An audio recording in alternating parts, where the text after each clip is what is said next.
What is going on, everyone? Welcome to the Liverpool Newcastle United match preview show, pre-match briefing. You know what we do here. We discuss team news, previous matchups, and everything you need to know going into the match on Saturday. It's an early kickoff for me. It's going to be at 7:30 in the morning. I'm going to see if I can do a live watch along for everyone because doing it in the morning is a little bit fun. You know, it kind of makes me like wake up a little bit, and it's just exciting. Now, we all know this has been a rough week. I just want to open up with this here. We all know it's been a rough week. We know that the league collapsed, which is good. John Henry coming out and giving that apology, in my personal opinion, it was really good for taking the first steps, I should say, to winning the trust back of the fans. That's the first thing I want to say. So good for John Henry, okay? Another thing is that he took full responsibility for it. So he really did create that separation between him and the rest of the club, meaning Jurgen Klopp, Milner, and all them, because, you know, they all said they didn't know about it. So I do want to say that props to them.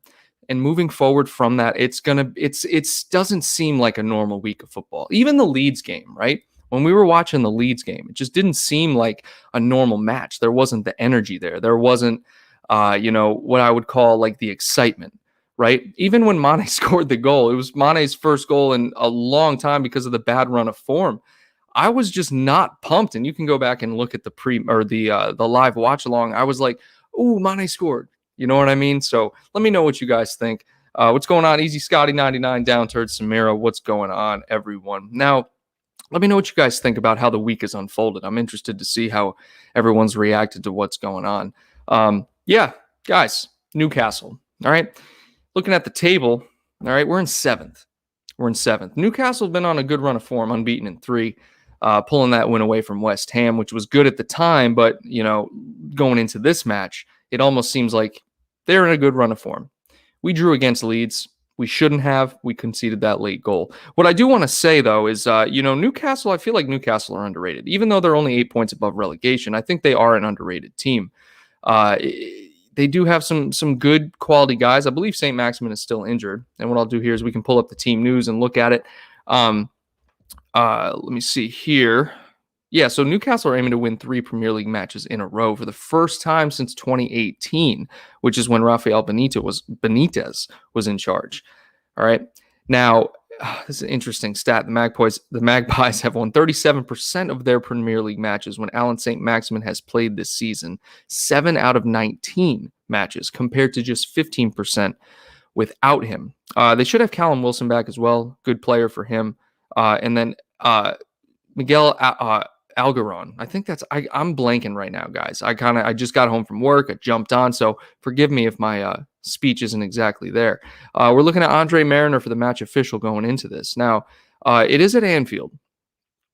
Recently, that doesn't mean too much. However, it is good that it is at a home match. I'm very interested to see what's going to go on around the ground. What the vibe is going to be like. Like I said, going into this, guys, it's a weird feeling. It's a weird feeling. I feel a little bit more excited for this game than I did for the Leeds game. Just because the Leeds game was like right smack dab in the middle of everything that's going on. It's just one of those things, guys. We need the 3 points here. We really do. We dropped 2 points against Leeds. We needed the 3 points. And then with Brighton taking points away from Chelsea, we need to capitalize on this. You know what I mean? Like, we should have capitalized on the Leeds game. And then because of West Ham losing to Newcastle. And now we're pretty much digging our own grave at this point. We need, from here on out, I really think we need to win all matches to comfortably get top 4. And even then, there's still a chance that the other squads, even though we have a favorable schedule, there's even a chance that the other squads are going to, have the same exact outcome, winning every match. It's unlikely, just like it's unlikely for us, but it's really what we have to look at. Let's go back to the chat and say what's up to some people here. Joshua Plays saying this should be an easy win. It should be. It should be. Just like a lot of matches this season should have been easy wins, namely Burnley, Fulham. But then you look at the results, and those are at Anfield. You know what I mean? It's like we struggled. And we drew. We lost to Burnley. And then Brighton, like these matches we should be winning and we're just not. Rob Scott saying Newcastle's usually guaranteed 3 points for the Reds, but who knows this season? Yeah, who knows this season, Rob? And then also looking at this past week, how is that going to affect the players? Are we, let me know what you guys think about this. Are you on more of a level wavelength now, given that John Henry came out and, kind of resolved the situation? How much is it going to take for them to earn the trust of the fans back? How much is it going to take? Downturn, even Kyle agreed about John Henry. He took full ownership. And really, that's all you wanted. That's all I wanted. That's all I wanted from him. Really, just speaking truthfully, I wanted him to come out and take ownership of it. Let's go ahead and we'll look at the squads here going in, right? Martin Dubravka back from injury last time I checked. All right. Paul Dummett, Fabian Schär, Jamal Lascelles, their captain, solid at the back there. And then Javier Manquillo, Federico Fernandez, right? Jonjo Shelvey, right? Their midfield, Isaac Hayden, Jonjo Shelvey. You got Ryan Fraser in there as well. Miguel Almiron, that's what I meant, not Algaron. I don't know what I'm talking about, guys. Miguel Almiron, right? When he's playing, he's been looking good. I'm really interested to look at these stats here. I want to see who their leading scorer is. All right. And if we're coming back up here, Isaac Hayden obviously leading in the tackles. But here, this is what I was talking about. Callum Wilson with 10 league goals. Like I said, Callum Wilson was a good buy for them. I really do think that was a good pickup. And looking more at the stats, 15th, they're 8 points ahead of that relegation battle. 9 wins with 15 losses. Now, they're not scoring too much. They do struggle to score goals this season compared to our past seasons. We do as well. Still conceding a little bit over 1.5 goals per match for Newcastle with only 5 clean sheets. Biggest win coming 3-1 to Burnley and then 5-2 loss to Leeds, which was an excellent match to watch, by the way. If you guys didn't get a chance to watch that match, I think it was raining. It was just back and forth. Very energetic match. Highly suggest you guys go watch that. Now, head-to-head form, excuse me. I almost combined the two. Form guide going into this match. We were going good for a minute. We were going real good for a minute. Look at these 3 back-to-back-to-back wins. I'm loving that. But again, like I said, that Fulham loss. So going into this match, right, they have back-to-back wins. Going up against Burnley with the win. They have the 3-2 win against West Ham, which was crucial for us in terms of trying to climb back into the top 4. And what do you know? We couldn't do it, right? Late goal in like the 86th minute. It's just frustrating. And it didn't even bother me. Just like the goal didn't excite me. It was in the middle of everything that was going on. Not to mention we had some interesting people crash the live watch party. If you were there, you'll know what I'm talking about. I don't want to delve too much into that. But they did lose 3-0 to Brighton and then drew with Aston Villa. Now, Newcastle are kind of hot and cold, which is why they're sitting at 15th in the Premier League when they have the talent to be mid-table. Now, if we go previous matchups, 0-0, right, back in December 30th of 2021. That doesn't make sense. Wednesday, the 30th of December, 2021. That date does not make sense, does it? Am I losing my mind? Please let me know if that date makes sense because it is 2021 right now and December hasn't happened yet. So that date is wrong, I feel like. All right, July 2020. All right, 1-3. All right, that was the win at Anfield. They ended up scoring first in that match, but we ended up coming back. Bobby and Mo hooked up with great link play at the edge of the box. I mean, it's just beautiful. Where is that this season? We're not seeing it. We're not seeing it, guys. A lot of stuff has happened this season, though. I mean, this has just been an emotional roller coaster of a season, not only for the fans, but the players, injuries, COVID, the ESL, right? Luckily, it collapsed. My question is, are these players going to be in the right mindset? They're professionals. They should be. But the question must be asked, are they going to be in the right mindset going into this match, right? If we go down a little bit further, 3-1, Liverpool 3-2, 4-0. So going back to what some of our fans were saying in the chat, yeah, it should be an easy win. But again, you go back to the previous match this season, 0-0. Jonjo Shelvey, Jonjo Shelvey, man, he was young when he left us. He was very young when he left us. I think he was only like 20. So the guy can't be older than like 25, 26. Maybe he's 27 at the oldest. But Samira bringing up the fact that Fraser got 14 assists for Bournemouth in 2018, 2019. Yeah, remember he was linked with us for a while as well. But we won't go into that. What I do want to talk about is the head-to-head, right? 51 matches played in the Premier League era. We clearly have the advantage going over them going into this match. Now, I do want to look a little bit at Newcastle. Okay, I just want to look at what we're going up against. Okay. I want to go to the stats and see how they're doing. Okay. This is all seasons. I was like, wait a minute. There's no way Newcastle had done 1,300 goals this season. That just doesn't add up, guys. They do have. Nope. Hold on. 2021. There we go. 35 goals. Okay. In 9 wins. So 35 goals in 32 matches played. Not too favorable for me. And again, I'm a stats guy. I know that the game isn't won on paper. But I love looking at stats because they tell a different story than when you're watching the actual match. Okay. So if you don't like looking at stats, that's fine. No one's here judging you. But I bring up stats because it gives you a different idea of what we're going into. Okay. Cross accuracy with them, their team play, 24% cross accuracy with a 75% pass accuracy. Okay. Passes per match is only 346. So we are going to have possession in this match. I really think we will. All right. They have conceded 53 goals this season. That kind of goes in our favor. But then again, we haven't been clinical if we're looking at it that way. Okay. Martin Dubravka must be said. He's excellent in goal for them. I think he is. I feel like he's a above average keeper for Newcastle. That's just me speaking personally. Now, looking at headed clearances, 348, 739. This is just these stats that you can't really tell anything from. They're just kind of like totals for the season. But going over to their attack. Goals per match, like I said, a little bit over 1. Now, shooting accuracy is 35%.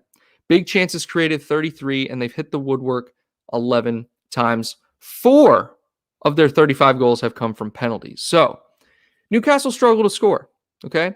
But let's look at what Liverpool are doing, okay?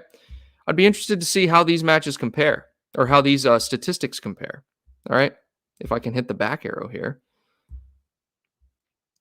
All right. Let me know what you guys think in the chat going into this. You can leave your lineup predictions in the chat. Always encourage. And also make sure you put your score predictions down there. You know me, I don't predict the scores. All right. It was ever since that Aston Villa match. I just don't do it. Let's pull up some stats from Liverpool. I remember I did this a while back. I think at the beginning of the season or maybe towards the end of last season.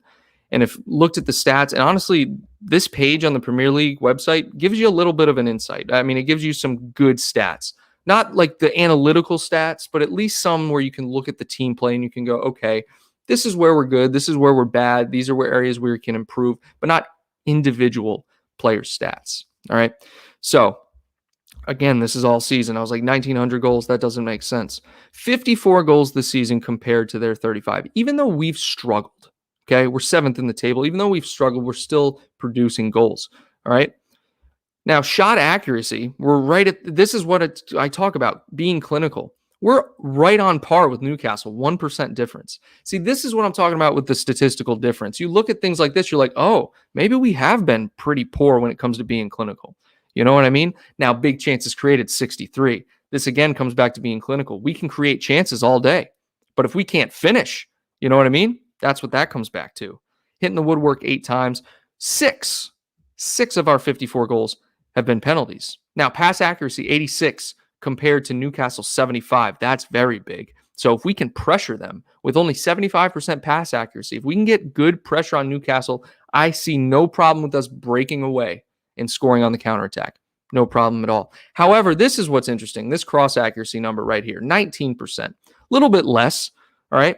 Not too worried about it. Cross accuracy tends not to be that great, but 19% still lower than Newcastle. It could be because we have more crosses attempted because we cross all the damn time. Literally all the time we cross. It's unbelievable. Going into saves, 81 saves, clearances. That's the stuff that I can just, this actually blew my mind. Errors leading to goal, 11. 11 errors leading to goal. I remember looking at that at the end of last season. We only had 5. So we have more than double. Okay. It's just one of those things, guys. Let's go back to the chat. Got Kevin Jones predicting 3-0 to Liverpool. I like it, Kev. I like it. Also, interesting profile pick. I like it. Samir talking about, Liz. What's up, Liz? Ali Samikas, Trent, Kabak, Davies, dude. Samir, I appreciate your optimism. I really do. Davies is a fictional creature. He's not real. I'm convinced of that. And if he starts, I'll be blown away. I don't think he's starting. Kabak and Phillips is what I go with. Do you start Reece Williams in this? Probably not. Tsimikas, that kind of threw me off as well. But maybe Tsimikas gets a run in the game. But again, this is what I said before. We're fighting for top 4. I don't think this is a time to rotate, especially after the result against Leeds. No, you can't rotate. Fabinho is stapled in there. Fabinho gives us distribution at the back, 100%. Then you got Thiago, Milner, Mane, Salah, Jota. Mane, Salah, Jota, I could definitely get behind that. Liz going with the 4-0. Absolutely love it. And wow, Liz, I didn't even read this comment before I ended up commenting on Samira's post. Yeah, it's just one of those things. And Liz talking about how I love my stats. Yeah, I love it. Liz, John Joe's 29. That actually blows my mind that he's actually that old. Absolutely insane. So let me give you guys my lineup prediction for this, okay? Going into this match, I expect us to go strong. Like I think we're going to go for the rest of the season. We need to go strong for the rest of the season because we need to win every single match. Going at the back, we got Ali, right? Kabak and Phillips, I think, will start, and then Trent and Robbo. I think that's stapled on. Now, in the midfield, we might have some changes, right? I think we'll go Fabinho. I think we'll go Thiago and Wijnaldum. I think that's what he'll go with. I think Milner gets a rest. All right. Not that he needs it because he's an animal, but that's what I think we'll go with. Now, going to the front line, this is where we might see some variation. I still think he goes strong. I think he ends up going Mane, Firmino, Salah. I think he goes strong with it. And then if he needs to make some subs later in the game, he will. I just say that because I feel like he rested Mane for that game, or at least he didn't start Mane against Leeds. So maybe it was his birthday. Maybe he's resting him for that. But Mane got the goal. His confidence back up, and you saw that in the Leeds match. When he was playing, once he scored the goal, his confidence was up. He was doing turns. He was doing all that sort of stuff. So I think Mane gets the start. And you know me, I do not do score predictions. Downturn saying Davies is a deep fake for sure. 100%. I agree. I'm just messing around, guys. But look, it was a short pre-match briefing. I do appreciate everyone who came and joined. I just wanted to get this out there for you guys. It's been a weird week. It's tough to come on and make content because it almost feels a little bit wrong given the state of the club over there. And me being over here in the United States, it's a little bit different. So just how everyone processes it is different. I'm just glad John Henry came out, accepted responsibility. Hopefully we can move forward from this. The question is how long? How long will this go? But do appreciate you guys being here. Saturday morning, bright and early. I'll be up, live watch along. Let's get these 3 points, Reds. And until